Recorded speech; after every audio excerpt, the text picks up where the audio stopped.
Merci beaucoup Bandeko Balandi Sango ya émission Tala Congo na kati ya New York City, précisément na kati ya site nabino oyo bolandaka émission Tala Congo ya www.congovisiontv.com.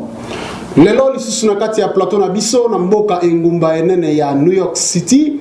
Toyambi ndeko na biso oyo abengami na kombo ya Jacques Matanda mambo yo kudia kubanza.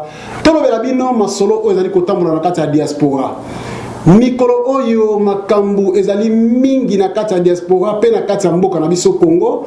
Tozali kozwa ba rapport pe mikakatano oyo ezali kotambola na kati na biso moko bai tozali kobundela mboka na biso ya mboka Congo. Yango mokolo lelo toyambi ndeko Jacques Matanda mambo yo kudia kubanza na plateau na biso pona ko limbolela bino pe ko yebisa bino lolenge nini moto oyo azali kosala politique pe moto azali kobundela mboka akoki kotambola.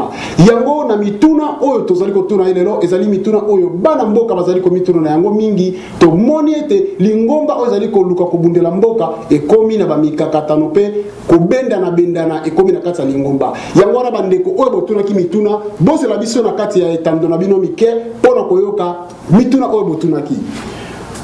Ndeko Jacques Matanda lelo na kati ya diaspora ekomi kobeta na mitu na lingomba oyo ebengami na kombo ya bakombatant. Touti kozwa mituna ya bandeko mibale oyo ke lelo na kati ya Afrique du Sud, na kati ya Belgique pe Paris na Londres bakomi kotutana mitu ekomi kotutana. Misusu bakomi kosenga mbongo na gouvernement, bakomi kosenga recours na gouvernement. Misusu bakomi koloba bilobaloba, misusu bakomi koluka bokabwani bazongela misusu lingomba o bazali koluka bakimisa na kati na mboka. Kokene mosika te na kopesa yo kombo moke ya baye bazali kosala msala wana parce que tozali bato balobi toloba bosolo. Soko lingi ozwa litomba il faut le bosolo. Na kati ya Afrique du Sud ezali na mgonga oyo na critique oyo ezali ko passer que Élysée, Bishop Élysée akomi kosenga recours na ba partisans ya PPRD. Tokena na mboka Europe tozali na Bishop Chatumba bakomi na ba langage ya ko luka ba mise réintégrer lisusu na kati ya PPRD ko luka ko benda bato ya PPRD po basunga lisusu bango.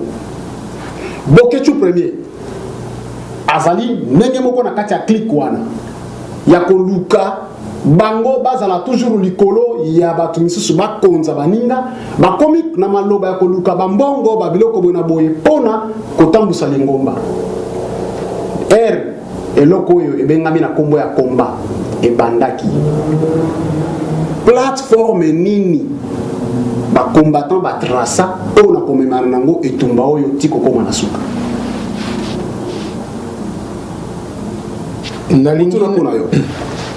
Merci mingi ndeko Boni.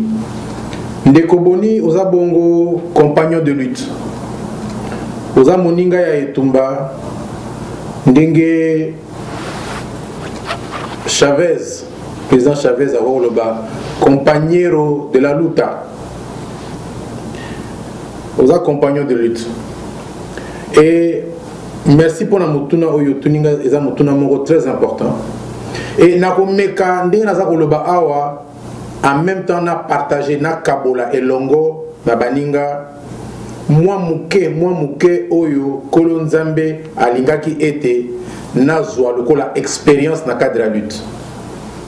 Parce que ndenge naza koloba awa tamso na loba kango nasali marche nanga ya liboso na 1979 na Bruxelles na ambassade ya mboka na biso.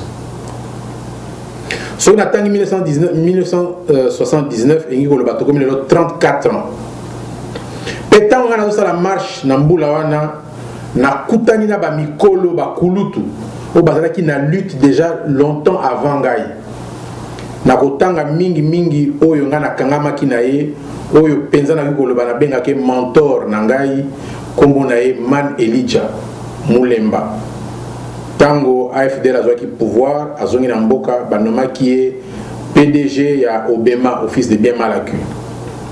Donc ça c'est vraiment bateau yo na kati à Bruxelles ba initié na lutte na côtoyer ba on a kati ya FNLC Front de Libération du Congo. Bon va travailler na ba gendarme Katangé. Na longo wana na ko sala elongo na François Tolenga Lumumba et Julien Lumumba, Roland Lumumba, ba Cheo Kitundu, ba Mulopo na kati ya MNC, na renaissance ya MNC Lumumba. Donc wana ezaki cheminement na qui représentant na yango na kati ya Benelux. Donc elingi koloba ete lutte oyo toza na yango ngai na yaki ko kota yango ya 34 ans.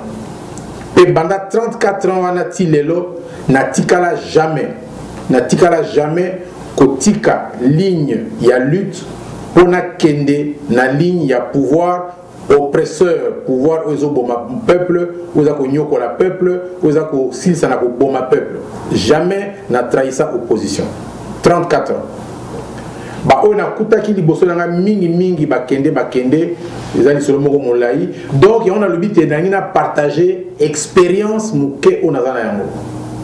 Po mingi bakombo oyo tangi eza bato baye kokuta biso na kati ya opposition.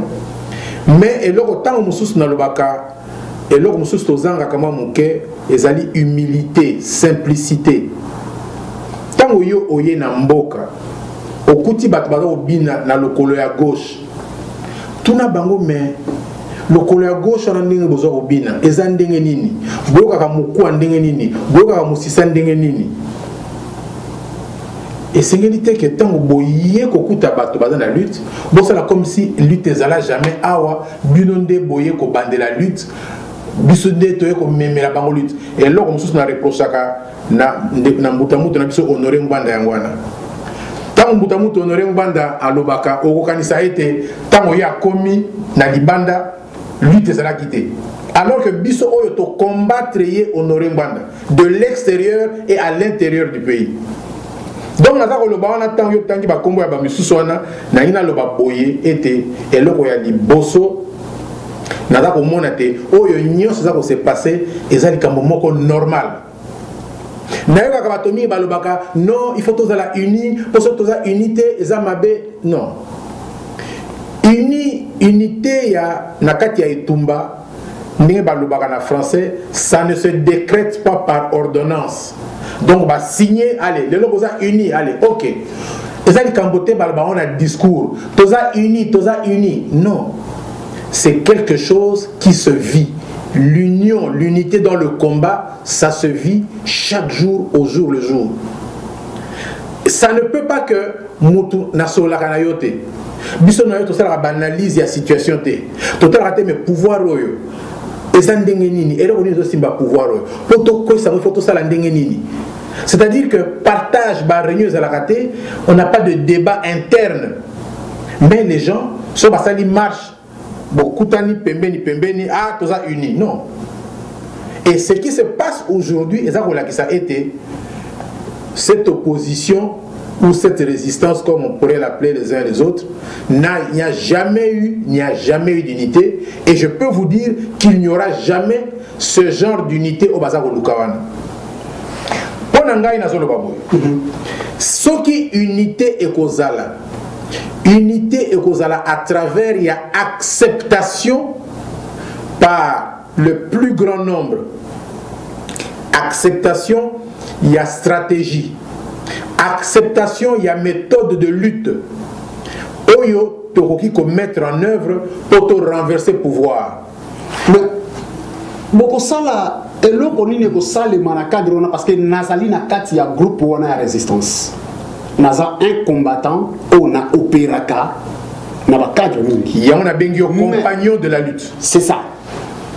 Eloko ezali ko tungisa baye bazali ko tinda mituna pena biso ba tozana kati ya lingomba toza ko bundela mboka parce que ndena tunakiyo oyo bakomi na point ya kobenga kotanga bakombo ya ba responsable ya PPRD basunga pona baye. Est-ce que tozana point wana? Non, c'est-à-dire que avant to kene na point oyo point ya détail il faut na noto dans la vision globale ya likambo. Il faut dans nos visions globales. Ce n'est pas parce qu'à l'époque, il y a Mobutu, tout le monde qui a Mobutu sera comme un ministre, à finga Mobutu. A fingi. Tant Mobutu, fingi, a sali attention à lobby, comme ministre.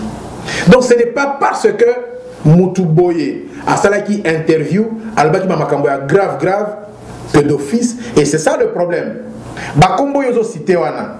Batowana, quels sont les actes concrets où il va poser dans le cadre de la lutte, où il ça là que va considérer Bango comme grand opposant à la cadre de la lutte à l'élo. Rien. Kofinga. Justement. Kofinga à partir, justement, rien que Kofinga n'engo za ko interviewer ngabo. Mais n'a vécu naïe. Il y a quand même Makambo ba déclaration na bango. Comment analyser par ba déclaration il y a Bishop Élysée. Vraiment natanga kombo naïe. Analyser Makambo ne oya lobaka banda koloba. Quelle substance vous avez dedans? C'est une honte pour l'opposition congolaise de considérer Motorwa Bishop Nani Élysée comme un grand leader de l'opposition congolaise. Dans ce qu'il dit, c'est un vide, c'est un creux. C'est quelqu'un que moi, personnellement, je n'ai jamais considéré comme un combattant. Je préfère être sincère avec vous. Moi, je ne cache pas. Donc, je vous dis que le drame chez les Congolais, quand je vais prendre Tchatumba, celui qu'on appelle Tchatumba, je l'ai vu dans un des documents, il dit non, Arokamata, Hippolyte Kanambe, Aroté Nakata Molangi, et puis Arofina Molangi. Mais voilà des gens qui ramènent la lutte d'un peuple, la lutte des libérations, à des concepts du genre fétichiste, dire qu'il peut prendre quelqu'un, le mettre dans une bouteille, et les gens, et j'entends des gens, ah, Oyoki, est-ce que Oyoki? Et c'est ça le problème justement, et Dieu merci que la lutte que nous avons menée, en français, processus de clarification. Et Moutamutu Tshisekedi a le bal de chauve. C'est-à-dire que nous avons au fur et à mesure que nous avons clarification, nous avons qui sont les vrais et les faux. Les vrais. Congo Mikili, nous sommes au Canada. Congo Mikili, je pense que vous censurez document n'angati, déclaration n'angati. Non. Congo Mikili Balobi, Bazako Sala Moussala, il se présente comme si Bazako passe un message, il y a pas combattant, il y a liberté. Mais il travaille pour le pouvoir, le Congo Mikili. Pourquoi Congo Mikili, Baboy ko passe un message n'angai? La sololi na bango na bi d'accord na refuta. Mais Bazako censurer un message n'angai parce que ba dit que un message n'angai et ça un message à complaisance. Mais tant au Congolais, Congo Mikili Boynaboy. Je dis c'est ça le problème. Donc à partir du moment où, dans nos débats, nous n'allons pas pousser les débats jusqu'au fond.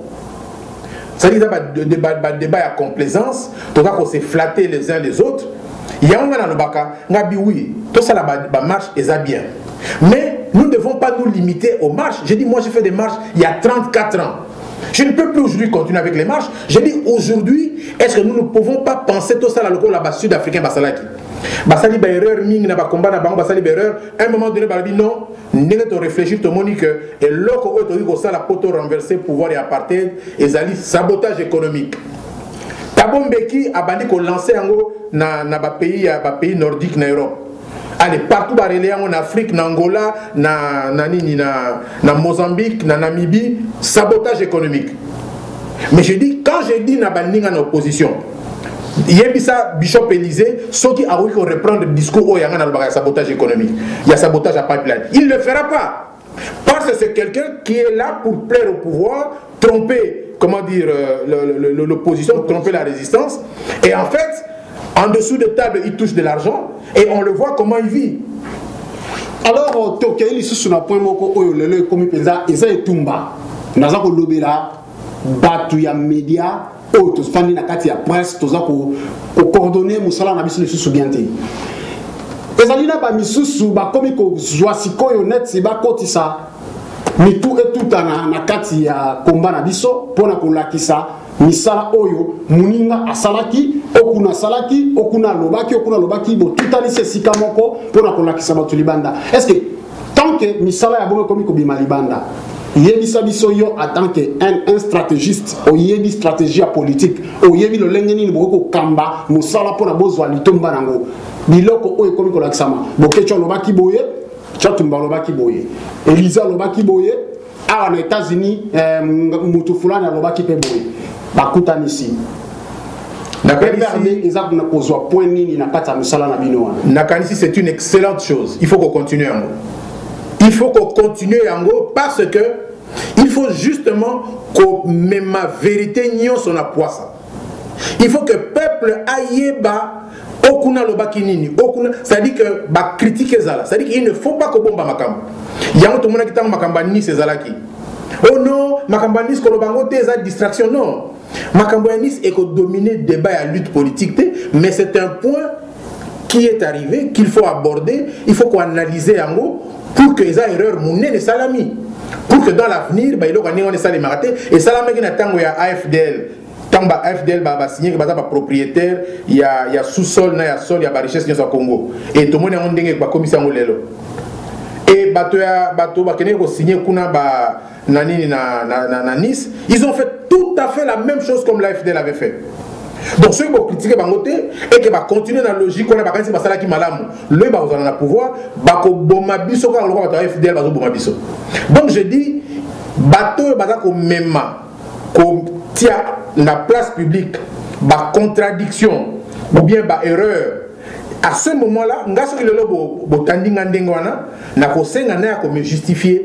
Na lo ba voilà, bo comprenez ki nga mabe tale zalaki bo ndenga na lobi awa sur dans les Bishop Élysée. J'aimerais ka lo ba ndeko matanda na kanisi o comprenez nga mabe tala idée na nga ezalaka boye. Oyo toza ko sala eza apprentissage ya démocratie. Bon, démocratie, c'est le komoko passi. Ah, tout ça dans la Liban les abois. Mais beaucoup, tout ça on a beaucoup tolobito établir démocratie, bien sûr, bah sanction et gozala pour bah abus, au fini moto, au lobby mensonge, bah sanction et gozala. Mais sachez que transparence et gozala et transparence on a dans les médias.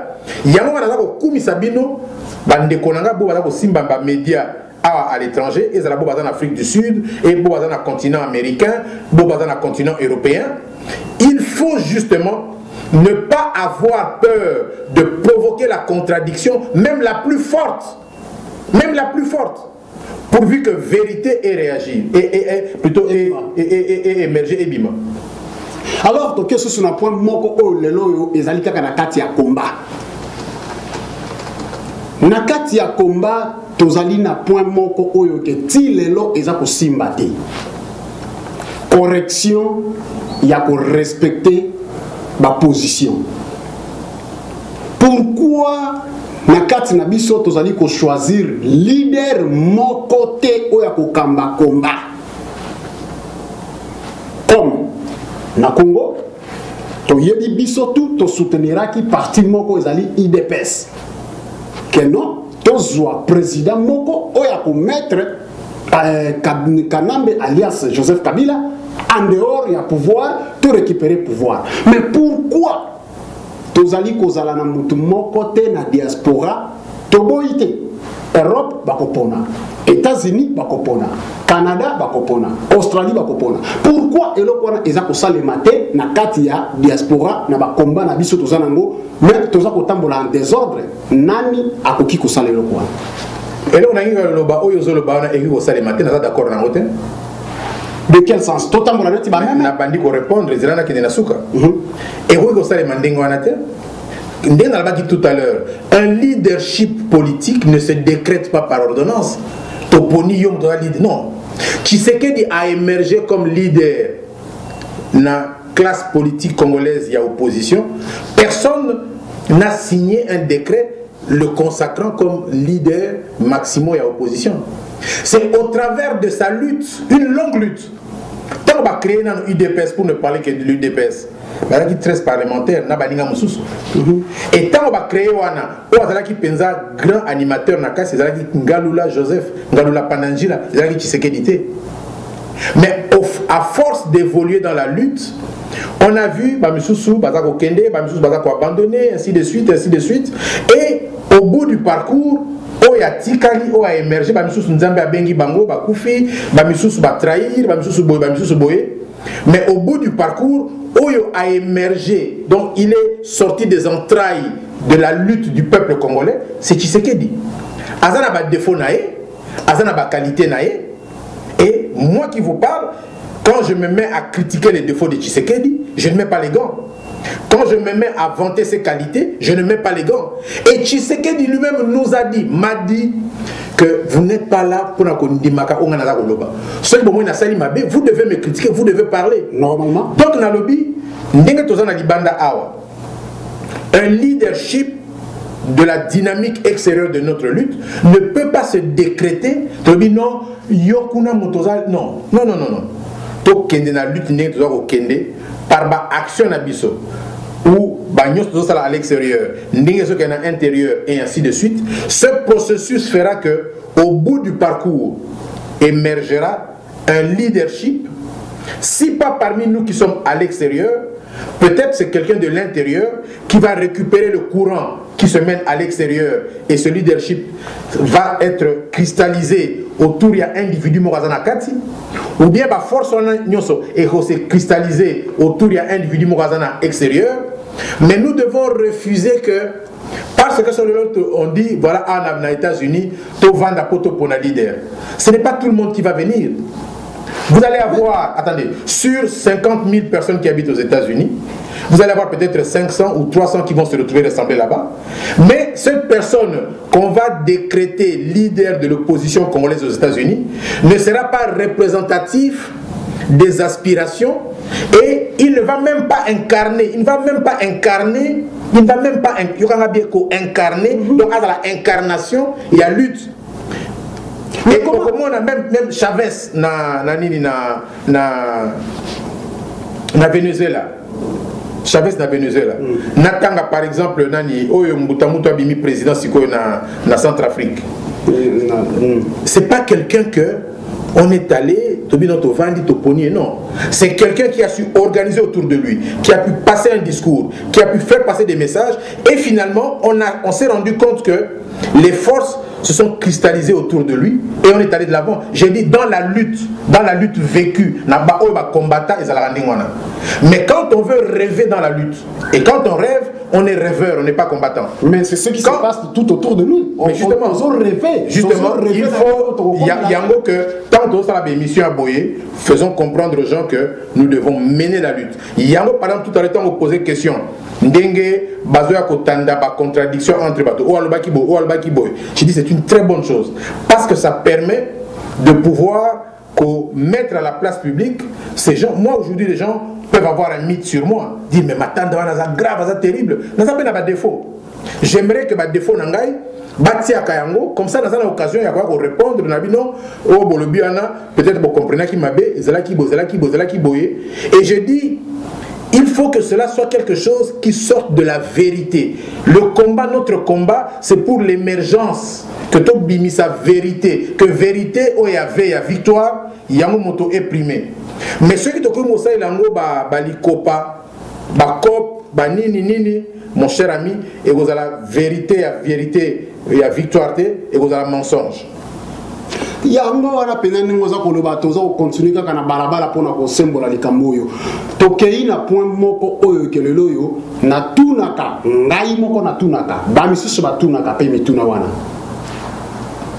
na kati ya États-Unis komba oyo za kotambola na kati ya États-Unis est-ce que apport nini ou bien eloko nini oyo penza ke lingomba awa na kati ya États-Unis eza ko sala net ba ndeko misusu ya mboka libanda baza ko sala à part quelques marches que to subla qui yango bien et ça là qui landana qui penza et comme qui n'a point que non opinion internationale la carte ya États-Unis et sentira qui que non diaspora congolaise va télémi mais après cela ekitaki mais eloko nini oyo etika kake na carte ya États-Unis eloko moko a bien salé maté kaka misu na baninga musu ya libanda pourquoi na évité oyo zolo banaka kaka misu na bato libanda ce que ça veut dire, mais je pense que dans la Libanda, il y a États-Unis, et dans la 4 il y a États-Unis, ils ont action, action où ils ont conçu, où ils ont mené de manière isolée, de manière concertée, de petits groupes, ainsi de suite. Je pense par exemple en 2006, nous avions organisé une grande marche à Washington quand le président Thabo Mbeki est venu. Il y avait Nani Batebele, Baninga Bele Bazaki et on a Bautaki Atlanta, Bautaki North Carolina, Bautaki Connecticut, Bautaki Bipayimsous. C'était une très très grande marche. Et d'ailleurs, c'est à l'occasion de cette marche-là que Bakanga Kingai, on a ça qui 6 mois na Boloko, immigration en États-Unis. Donc, on a lobby. Et plus tard, il y a eu un peu comme une accalmie. Et après échec à l'élection, on a senti qu'il y avait comme une reprise très forte. Il y a eu de très grandes marches qui ont été organisées au lendemain des élections. Mais dans tout ceci, il y a aussi un reproche que je fais à l'UDPS. Aujourd'hui, tous les efforts que nous faisons au niveau de l'opposition, c'est cristalliser autour du président Tshisekedi, qui est le chef du parti UDPS. Donc, c'est le chef du parti UDPS et l'UDPS, en fait, qui tire le grand profit de toute la dynamique de l'opposition. Mais quand nous voyons comment l'UDPS est organisé dans nos milieux, que ce soit aux États-Unis, en Europe ou ailleurs, j'ai dit c'est très grave. Et l'échec justement de l'opposition, comme vous le demandez, c'est l'échec, l'incapacité de l'UDPS de s'assumer comme organisation Oyo et Zali le rôle à faire de l'ancienne lutte. Et tant que l'UDPS a se ressaisir, que ce soit à Kinshasa au niveau de la présidente Tshisekedi, que ce soit à l'extérieur au niveau de la structure Nango, et qu'on pose problème. Parce que tout ce que vous faites comme travail, on dit, ah voilà, c'est lui qui a été élu, le président légitimement élu, c'est une vérité des urnes, patati patata, Tshisekedi UDPS. Mais comment est-ce que l'UDPS eux-mêmes récupèrent ça? Comment est-ce qu'ils gèrent cela? Comment est-ce qu'ils essayent de fédérer autour d'eux? Et j'ai dit, l'échec que nous avons aujourd'hui, c'est d'abord l'échec de l'UDPS. Et au Congo, on a d'ailleurs Dr Mpouila, qui était l'ancien représentant de l'UDPS à Bruxelles, qui est maintenant responsable de la stratégie à l'UDPS, à Lobiango, choix à lutte, rejet à lutte armée, et ça dit irresponsabilité. L'élo na Mokola, l'élo na Congo, il faut lutte armée, dire le contraire. Or, l'UDPS ne veut pas prononcer le mot lutte armée. On tue des gens sont en train de mourir, et ils ne donnent même pas une orientation précise ou quoi. On ne doit pas tout entendre de l'UDPS, on ne doit pas tout entendre de Tshisekedi. Il y a quand même des structures relais, par exemple ici aux États-Unis, au Canada, en Europe, en Afrique du Sud d'ailleurs, qui peuvent accompagner tout cela. Bon, je dis, si eux, ils ne le font pas, si eux échouent, ils sont incapables de le faire, ils marquent leur médiocrité, leur amateurisme par rapport à cela, pourvu que d'autres forces émergent pour pouvoir faire le travail qui est à faire et que la lutte puisse aller de l'avant. Donc je dis, toutes ces choses-là doivent faire partie, il faut la babiloko oyo, ils ont côté analyse selon la débat nabiso et oyo pour permettre que lutte qu'elle est de l'avant. Mais bon, ça le débat comment? Qui sera à la tête du débat? Non, oui, qui sera à la tête? Non. Oui, tout cas idée wana ya koluka toujours qui sera à la tête. Les autres ça na yo awa na studio na yo. Mais est-ce que ça na mutu moko à la tête? Tout ça qu'on débattre après au kamata élément oyo au assurer distribution nango batu ba koyoka. Il y a des débats qui se font ailleurs, des émissions qui passent. J'ai vu ba jeune oyo Afrique du Sud au basala qui débat oyo ba on a moni nani Bishop Élysée azo senga ba mbongo na ba PPRD. Donc il y a personne qui est devant. Ce débat là en soi permet l'émergence d'un leadership il y a Mbutamutu Tshisekedi et Emerjaki et Sempozaki sous le logo il y a démocratie, pouvoir du peuple par le peuple, pouvoir du peuple congolais pour le peuple congolais par le peuple congolais et le progrès social. Oyo ezalaki absent na kati ya pouvoir mobutiste na dictature mobutiste et émerger d'abord comme idée, comme projet, comme aspiration au peuple aligné Salema et puis un individu, M. Tshisekedi, a incarné en haut. Omoni. Alors, merci Mingi, Bandeko, Baïba, Tuna Mituna, Baïba Zela, Mituna, Kouta, Namboka, États-Unis, précisément, Namboka, Yangoubana, et à New York City. mituna oyo to botunaki pe oyo to yokaki yango to tuni lelo pona bino bozi pe eyano kouta na monoko ya yemoko Jacques Matanda mambo yo kudia kubanza bande ko toyeba ete etumbo tozali kobunda ezali etumba ya moto moko te ezali etumba ya batomi balete ezali etumba ya moto nyonso kasi na kati na tumba kobosa na te Yesu Kristo mwana na Nzambe akolisaki pe Yuda na kati ya lingomba na ye lolenge tuza komona lelo ba Yuda pe mingi baza kobota na kati ya lingomba balingi bazongela bizaleli na bango wana ndenge ya koluka konyefula na bakoin po batondisa mabenga na bango baye bakozwa bomoi mais na kosenga na bakombata nyonso bisika bozali fongola miso yeba lolenge ya koloba yeba lolenge ya kosolola na oyo omoni azali Yuda na kati ya lingomba ezalaki na kati ya plateau na ndeko wa biso Jacques Matanda mambo yo kudia kubanza na ngai wa bino ndeko Beni Menga oyo na tandela kabino polele nangongo ekoya sima tokoyamba pe ndeko mususu wa kolobela bino lolengeni na mboka États-Unis bandeko mususu bakutanaki na mokonzi ya mboka pe ba manifestaki bizaleli oyo esengelite na kati ya komba nangongo ekoya tokozela bino elisusu merci mingi bona la malamu na tombeli bino boboto pe kimia ezala na bino merci mingi Jacques Matanda merci mingi ndeko Boni Menga na nyonso za kosala pona lutte ya peuple congolais merci.